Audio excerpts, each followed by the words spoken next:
françaisdanslemonde.fr. Inscrivez-vous à la newsletter hebdomadaire de votre radio sur françaisdanslemonde.fr. Voici le nouveau podcast qui parle de la mobilité internationale et qui va rejoindre la galerie des 2000 interviews disponibles sur françaisdanslemonde.fr. Je suis Gauthier Seyss et j'ai le plaisir de passer 10 minutes avec Flora GLD.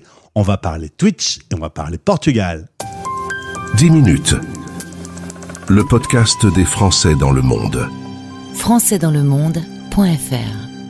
Parce que je pense que vous devez être un certain nombre d'étudiants dans le cas de Flora, de devoir devenir expat et de devoir partir à l'international pour poursuivre ses études. C'était pas le choix premier de Flora. Flora que vous pouvez suivre régulièrement puisque 4 fois par semaine, elle est sur la plateforme Twitch pour proposer des lives. Bonjour Flora. Bonjour. On dit comment bonjour en portugais? Hola. Ah bon, c'est facile, c'est comme en espagnol. C'est très facile. On va revenir sur ton parcours expat malgré toi, parce que dans la famille ou tes propres envies, c'était pas de parcourir le monde à la base, t'étais bien en France. Oui, j'étais bien en France, mais j'ai pas tellement eu le choix de partir si je voulais continuer mes études dans la filière, dans la santé. Donc j'ai choisi le Portugal. Tu es originaire du sud-ouest, tu fais tes études de médecine. Tu veux devenir chirurgien dentiste, mais ça se passe pas exactement comme tu veux. La seule solution, si tu veux continuer ton cursus, c'est de partir. Alors, il y a le choix. La Belgique. T'as pas creusé la piste belge? Pourtant, on est bien, c'est en Belgique. Oui, il parlait français en plus, mais c'était un concours et j'aurais eu la réponse trop tard. Ça m'aurait fait perdre beaucoup de temps. Donc, j'ai préféré pas. La Roumanie, ouais, non, tu t'es pas accroché. Non, j'avais pas envie d'apprendre la langue. Il y avait l'Espagne, mais tu m'as dit que c'était 2 fois plus cher qu'au Portugal. Il y a de telles différences de prix comme ça pour des mêmes études? C'est à peu près le double du prix à l'année. Donc. Partir en pleine pandémie, trouver un logement, se faire des amis sur place, et dans un pays dans lequel tu ne parles pas la langue, c'était une période assez stressante? Oui, c'était une période très, très stressante, mais ce qui était pas mal, c'est que du coup, ça m'a permis de voyager et de découvrir d'autres horizons. J'essaie de voir le bon côté. De te mettre un peu en danger aussi, peut-être? C'est ça, de m'ouvrir l'esprit, tout simplement. Et voilà, c'est toujours une très bonne expérience à prendre. Alors, le logement à Porto, s'organiser son quotidien, se retrouver toute seule pour vivre et faire son cursus. Il y a des moments, ça a été difficile au début? Au début, oui. Vraiment, vu que je venais d'arriver au Portugal, que je connaissais pas du tout la langue, que les choses étaient faites très, très vite surtout, il y a eu beaucoup de stress. Mais au fur et à mesure, vu que j'étais bien entourée, ça s'est bien passé. Tout s'est bien passé au final. Justement, t'étais entourée par qui? De quelques copines qui faisaient la même chose que moi. D'accord. Qui étaient parties du coup de chez elles pour suivre leurs rêves.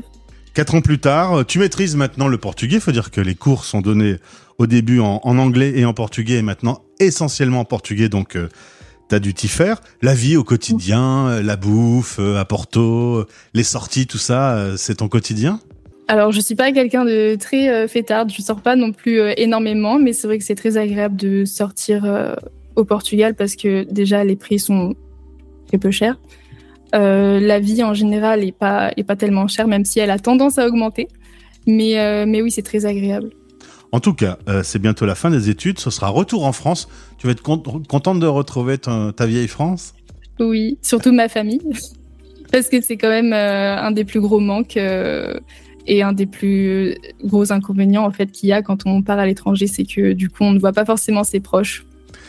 Alors maintenant, on va parler de ton aventure sur Twitch. Alors, faut dire que l'aventure commence de façon originale. Tu as ton petit copain qui est en France, toi, t'es au Portugal. Lui, il joue tout le temps aux jeux vidéo. Résultat, l'une des solutions pour passer beaucoup de temps avec lui, c'est de faire des live Twitch avec lui. Exactement.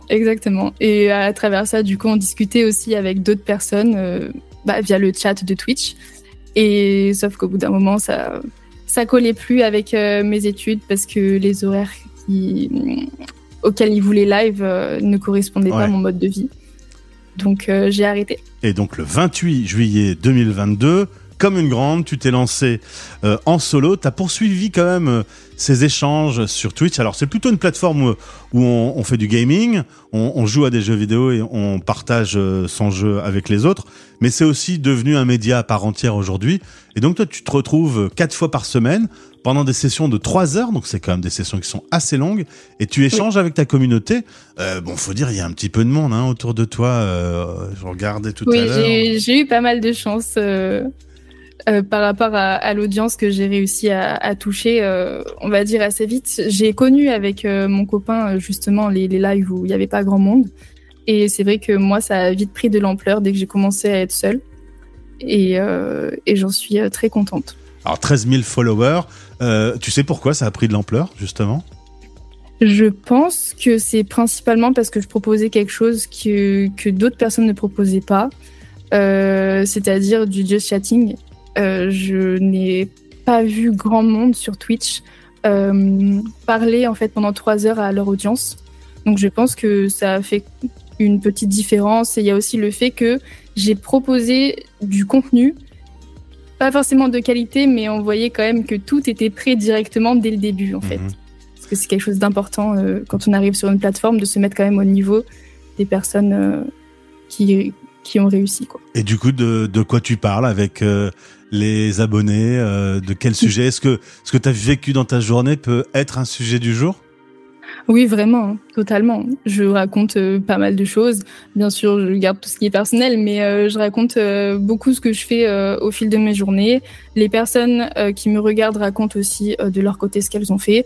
Et sur ça dérive sur beaucoup de sujets. On parle vraiment de tout et de rien. Il n'y a pas de sujet prédéfini.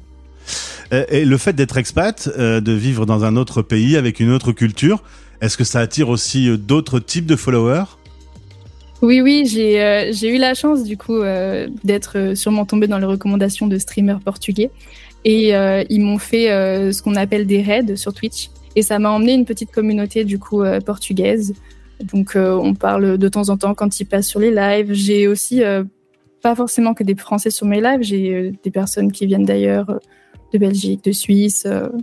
Voilà, un peu partout dans le monde. Donc, on échange un peu tous. Alors, c'est un média à part entière. Alors, moi qui suis plus âgé que toi, j'ai connu la radio libre dans les années 90, où les auditeurs appelaient, parlaient avec l'animateur. Finalement, on est un peu dans le même univers, une parole libre sur des sujets ouverts, et plutôt des gens qui sont autour de ton âge. Donc, t'as 24 ans aujourd'hui. C'est quoi les grandes préoccupations qui sortent régulièrement dans vos échanges ? En soi, on parle quand même de sujets assez légers. J'ai pas. C'est comme une bande de potes qui se retrouvent dans un café finalement. C'est exactement ça. C'est exactement ça. C'est justement un moyen de sortir un petit peu de tout le stress de la journée. On discute tranquillement, tous ensemble, on rigole, et c'est vraiment ce qui prime sur mes lives. Et tu as l'occasion également de développer ton compte Insta sur lequel on te voit. Alors évidemment, au Portugal, il fait beau, le soleil est très présent, donc t'en profites un peu pour faire de jolis shootings. Oui, c'est vrai. C'est vrai que j'essaye un petit peu de développer mon activité de modèle photo. C'est vrai que c'est un peu compliqué vu que c'est un pays... c'est le Portugal. Je parle pas forcément... hyper bien portugais non plus pour être à l'aise avec des marques, etc. Mais j'essaie de développer ça. Et j'espère que ça pourrait être aussi le cas en France quand je reviendrai. Tes parents, ils t'ont dit quoi ? De passer 4 fois par semaine, 3 heures en live sur Twitch ? Tu ferais mieux de faire des études, de bien bosser tes cours ? Oui, vraiment. C'est ce qu'ils m'ont dit au début, hein, mais quand ils ont vu que ça me plaisait beaucoup et que... ça commençait à prendre quand même pas mal d'ampleur, et ils sont juste contents pour moi maintenant. Et du coup, est-ce que ça te ramène un petit peu d'argent aussi ? Est-ce que ça améliore ton quotidien ? Oui, bien sûr. Hein. Bien sûr, ça me ramène un petit peu d'argent, mais on va dire que je peux me permettre d'en vivre parce que je mène la vie d'une étudiante. Et que du coup, je suis un petit peu aidée par mes parents aussi, mais voilà, je gagne pas des 100 et des 1000. Ouais, mais le retour en France avec un job bientôt puisque tu termines tes études, c'est pas assuré que tu puisses poursuivre du coup. Les lives Twitch, après, c'est pas ma première c'est pas la raison pour laquelle je stream, le fait que je gagne un petit peu d'argent, c'est très plaisant, j'adore, j'aime beaucoup les réseaux en général, donc je pense pas que ce soit la raison qui me ferait arrêter les lives. Mais il faut avoir du temps quand même. Faut avoir du temps, ça c'est sûr.